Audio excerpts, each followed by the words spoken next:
श्रीमद् भगवद गीता अध्याय 1 कुरुक्षेत्र के युद्ध स्थल में सैन्य निरीक्षण। श्लोक 12। तस्य संजनयन हर्षम कुरुवृद्धः पितामह सिंहनादम विनिद्य उच्चैः शंखम दधमौ प्रतापवान। तब कुरुवंश के वयोवृद्ध परम प्रतापी एवं वृद्ध पितामह ने सिंह गर्जना की सी ध्वनि करने वाले अपने शंख को उच्च स्वर से बजाया, जिससे दुर्योधन को हर्ष हुआ। कुरुवंश के वयोवृद्ध पितामह अपने पौत्र दुर्योधन का मनोभाव जान गए और उसके प्रति अपनी स्वाभाविक दयावश उन्होंने उसे प्रसन्न करने के लिए अत्यंत उच्च स्वर से अपना शंख बजाया, जो उनकी सिंह के समान स्थिति के अनुरूप था। अप्रत्यक्ष रूप में शंख के द्वारा प्रतीकात्मक ढंग से उन्होंने अपने हताश पौत्र दुर्योधन को बता दिया कि उन्हें युद्ध में विजय की आशा नहीं है, क्योंकि दूसरे पक्ष में साक्षात भगवान श्री कृष्ण हैं। फिर भी युद्ध का मार्गदर्शन करना उनका कर्तव्य था और इस संबंध में वे कोई कसर नहीं रखेंगे। तस्य संजय नयन हर्षम। यद्यपि दुर्योधन के हृदय में हर्ष होना शंख ध्वनि का कार्य है और शंख ध्वनि कारण है, इसलिए यहाँ शंख ध्वनि का वर्णन पहले और हर्ष होने का वर्णन पीछे होना चाहिए।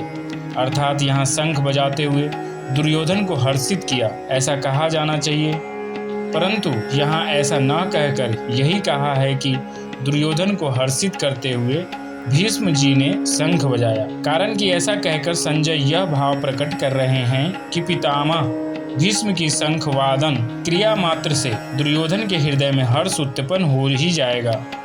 भीष्म जी के इस प्रभाव को द्योतन करने के लिए ही संजय आगे प्रतापवान विशेषण देते हैं। कुरुवृद्ध। यद्यपि कुरुवंशियों में आयु की दृष्टि से भीष्म जी से भी अधिक वृद्ध ब्रह्मलिक थे, जो कि भीष्म जी के पिता शांतनु के छोटे भाई थे, तथापि कुरुवंशियों में जितने बड़े बूढ़े थे उन सब में भीष्म जी धर्म और ईश्वर को विशेषता से जानने वाले थे। अतः ज्ञान वृद्ध होने के कारण संजय भीष्म जी के लिए कुरुवृद्ध विशेषण देते हैं। प्रतापवान। भीष्म जी के त्याग का बड़ा प्रभाव था।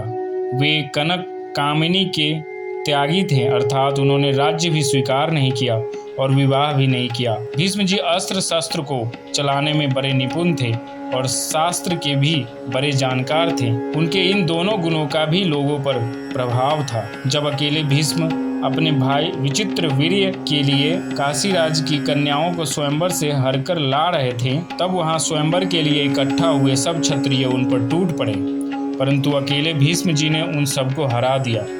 जिनसे भीष्म अस्त्र शस्त्र की विद्या पढ़े थे, उन गुरु परशुराम जी के सामने भी उन्होंने अपनी हार स्वीकार नहीं की। इस प्रकार शस्त्र के विषय में उनका क्षत्रियों पर बड़ा प्रभाव था। जब भीष्म सरसैया पर सोए थे, तब भगवान श्री कृष्ण ने धर्मराज से कहा कि आपको धर्म के विषय में कोई शंका हो तो भीष्म जी से पूछ ले, क्योंकि शास्त्र ज्ञान का सूर्य अस्ताचल को जा रहा है, अर्थात भीष्म जी इस लोक से जा रहे हैं। इस प्रकार शास्त्र के विषय में उनका दूसरों पर बड़ा प्रभाव था। पितामह।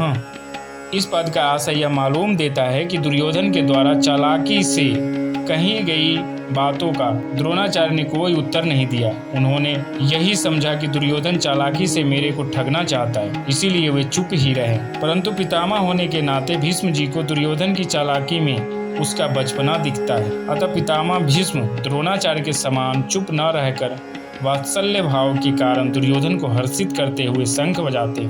सिंहनादम विनद्य उच्चै शंखम दधमौ।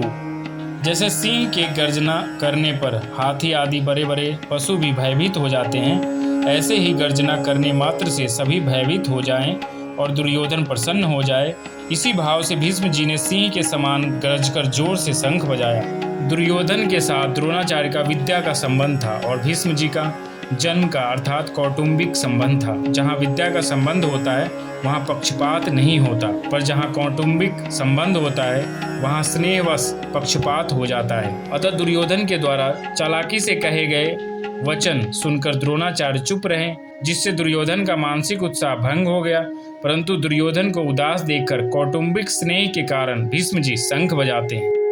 पितामह भीष्म के द्वारा शंख बजाने का परिणाम क्या हुआ, इसको संजय आगे के श्लोकों में कहते हैं।